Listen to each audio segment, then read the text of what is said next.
قبول بگردانی. برادرای عزیز و گرامی، یادم آمد یک لحظه ای که حضرت عبدالله ابن مسعود نزد رسول الله بودند. چه آدمای با سعادتی بودند که دور پیامبر را پس سر کردند. چگونه پیامبر گرامی میگوید لا تمس النار من رآنی او رأى من رآنی.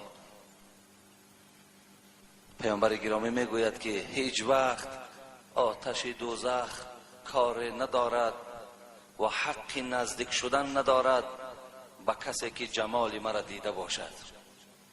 هر کسی که ما را دید، گفت پیامبر خداوند لا تمس النار، او را آتش دوزخ هیچ وقت مساس نمی کنه، هیچ وقت با اون نزدیک نمی شود. او رأى من رآنی، پیامبر گرامی گفتند حتی که شخصی که مرا دیده است همون شخص اگر دیگر شخص ببیند ویم آتش دوزخ کار ندارد.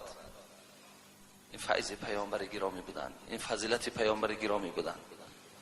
عبدالله ابن مسعود هم یکی از عاشقای پیامبر بود. باره میگوید این حدیث متفق علیه است، همه کتب احادیث روایتش میکند. پیامبر میگوید وقتی مرا دید گفت اقرأ علی القرآن. عبدالله گفت برای من قرآن بخوان. فقلت اقرأ علیک القرآن و علیک انزل. محمد من به تو قرآن خوانم؟ گو بله تو بر من قرآن بخوان. آخه گفتم قرآن به تو نازل شده است، قرآن به خاطر تو آمده است، من به تو قرآن خوانم.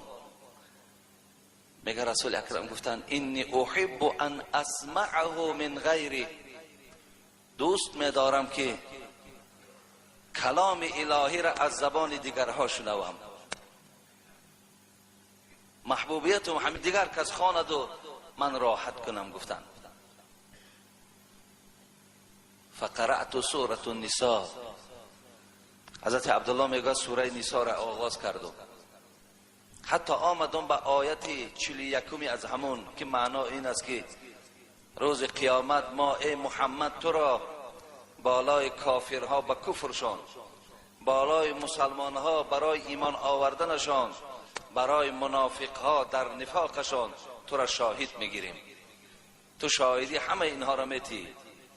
وقتی میگه به همین آیت رسیدم، پیامبر میگه دست برداشت گفت حسبک الان، ایست گفت در همین جا گفت، دیگر نخوان گفت.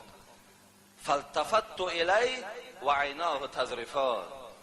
حضرت عبدالله میگه نگاه کردم که دیگه پیامبر آب چشمش داشتن نمیتواند، گریه دارد که روز قیامت من شاهد هستم بالای کافرها را با کفرشان که اونها را دعوت کرده بودم قبول نکرده بودند، شاهد هستم با مؤمنهایی که ایمان آوردن، در ایمان آوردن اونها شاهدی میتیم و بر منافقها در نفاقشان.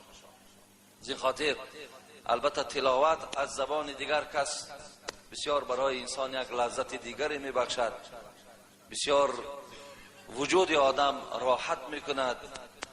خداوند این گونه قاری های ما را که در جمهوری خیلی زیاد داریم، خداوند بازم صف ایشان را زیاد کند، صف ایشان را پروردگار بیشتر کند و همیشه در راه خدا خدمتگار